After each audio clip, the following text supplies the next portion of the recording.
Good afternoon, everyone, and a warm welcome to Women Economic Forum 2016. Our today's topic is, are we providing good leadership examples to our children, which will be conducted by Ms. Sukai with her panelist Kuljit Uppal. So without wasting our time, I would like to invite Ms. Sukai to introduce herself and present the topic towards us. Thank you. Welcome everybody today. Something that I have been very passionate about has been emotional intelligence. And I got into the field of emotional intelligence, I would say, at an early age. I've always been fascinated and interested with human interactions. When I was in college, I thought I was interested in psychology, but it wasn't psychology, so I did not major in psychology. And then it was later towards my end of my undergraduate that I found out that it was emotional intelligence and not psychology that I was interested in. And at that same time, I was studying to be an engineer. So I have a degree in architecture, and I also have an industrial engineering background. And you can say that the two things that are my passion are on the opposite spectrums, but I like the fact that I have those dualities, and it brings something unique to the work that I do now, and I'm very happy to share those with you today. What I have been doing, people are eating, yeah. The work that I have been doing that made me bring this presentation to you is the work that I do for Global Village Children. We're making programs, EQ programs for children from age 3 until 18, and we integrate EQ programs for schools. I had a chance to come in contact in different stages in life with 1,500 college students, almost 2,000 junior and senior students, and I also had a chance to come in contact with 51 executives, whether board level, CEOs, or MDs. And the stage that I met them, where I found them, I'm going to be sharing my findings in a form of universal visa that you need for anywhere that you go in the world, okay? So the work that I am doing now also involves creating EQ programs for corporates. So that's why you see Avim in the background. So without much ado, I will move on to the next. And Global Village Children is predominantly the work that we were doing that got me all of the material that we will talk about now, and we'll take you there.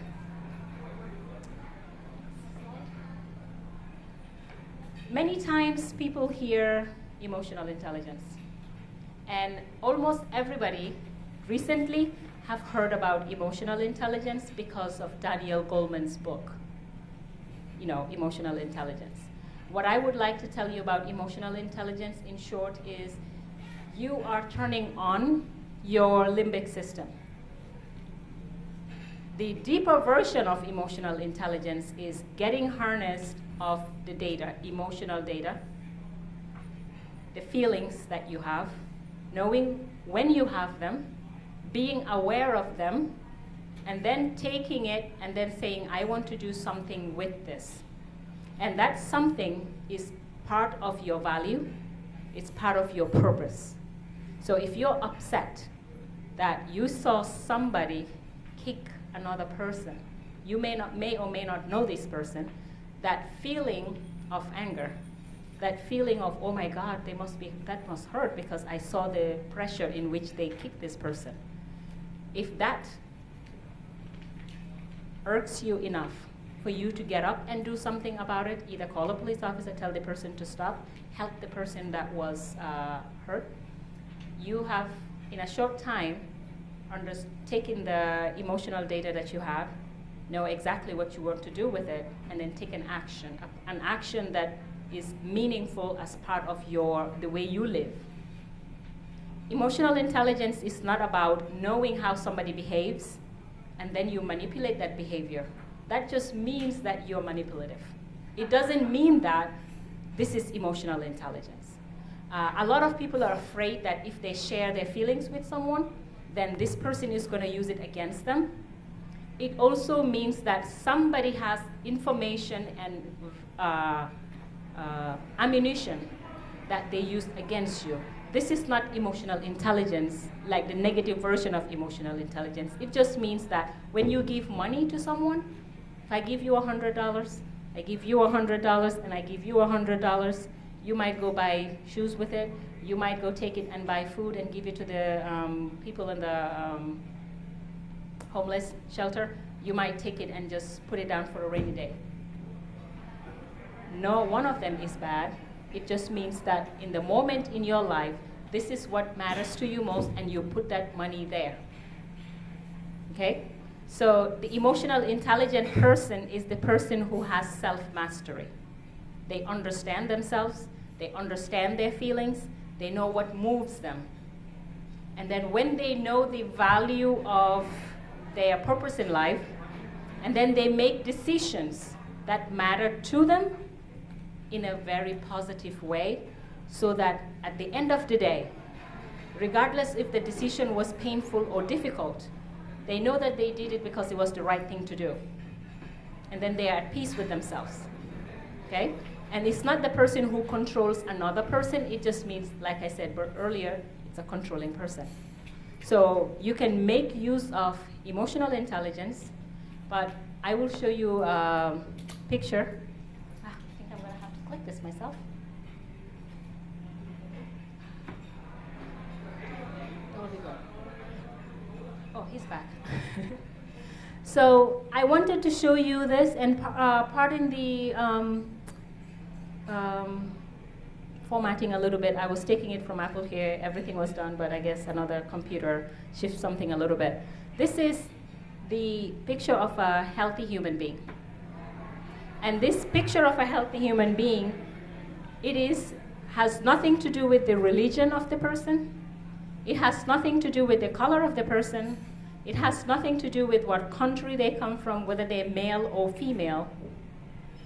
Everybody who is born healthy has these chambers in their brain. When we are born, the part of the brain that forms first is the brainstem. This is the part where you will have your imprints, your survival instincts. When you see something bad, you know that it's bad, but you don't know why it's bad. Even as a children, they sometimes see something and they give you that. You have certain imprints that will allow you to go anywhere you go to in this world, and you can deal with them. If I blindfold myself right now, and you put me on a plane and you drop me in Israel, I will deal with the people, because from emotional level, I know exactly how to communicate to them. I don't have to speak words. If I see something that I like, I will express it and they will know it. If I see something that hurts me, if something absolutely painful happens to me, another person in Israel will feel it the way I will feel it, because they're people and they know exactly how the basic feelings that we all have those things. They know how to be happy, they know how to be sad. Okay? So those things, we all have them, and how to love. And then the second part, oh no, go back. The other part is the limbic brain. This is the social emotional center. This is the, call it the emotional factory. Okay? Everything happens here, motivation, language, all of that, it happens. And the way you deal with other people, how you take the natural imprint, and the brainstem, some people also call it the reptilian brain. Because when you're a baby and you look at a fetus, this is the part that goes from the back of you all the way down, and it makes you look like you're a fish and you have tail. This is all part of the brainstem, and it's part of the basic imprint we all have. And then on top of that, you have the limbic brain, the social emotional factory. Okay, when you have feelings, how to deal with them, where it goes, how you deal with them, it's all there. And then you have your upper brain, they call it, but it's also the neocortex. This is strategy. This is everything that you do with decision making. When they say your top brain, the reason they say it's the last one that forms, but also because some people consider it your higher brain. This is where all the decision making, when somebody talks about how smart you are, when they say, oh, your IQ must be just off the roof, that's where they're talking about, because that side only talks about the data part. So going to the next, when you have those and you're healthy, without telling you anything, you can look at this picture and clearly process it. The emotions you're going to feel, if it's outrage, if it's sadness, if it's how could they, and if you see somebody taking advantage of somebody, you can still see that. Those feelings, I cannot put that into you, and I can see all of your faces. I know how you're processing this. Next picture. Same with that one. Keep going.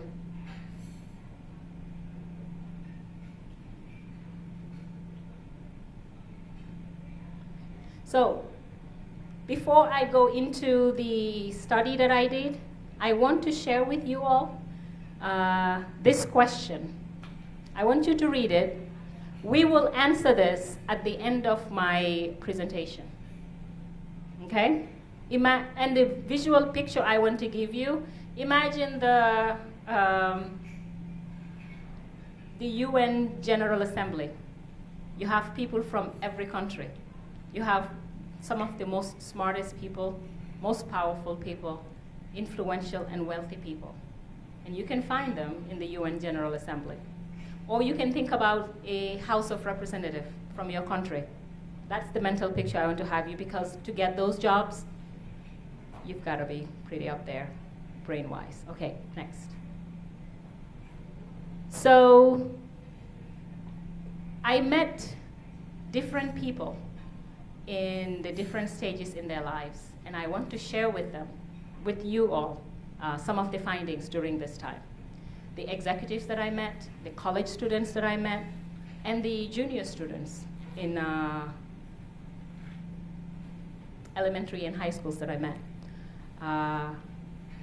For the college students, the reason I want to start with them first is because how many of you have children right now? Are they college level or younger than college? College level. Okay, very good. So what I'm going to share here is that every time I let people know of this finding, I see eyes get big. The mental picture I want you to have during the time I'm sharing this story is the children that I met in college. This is their parents' gift to the world, whatever they put in them, from my house to your house. Sometimes we hear the famous saying, from Russia with love.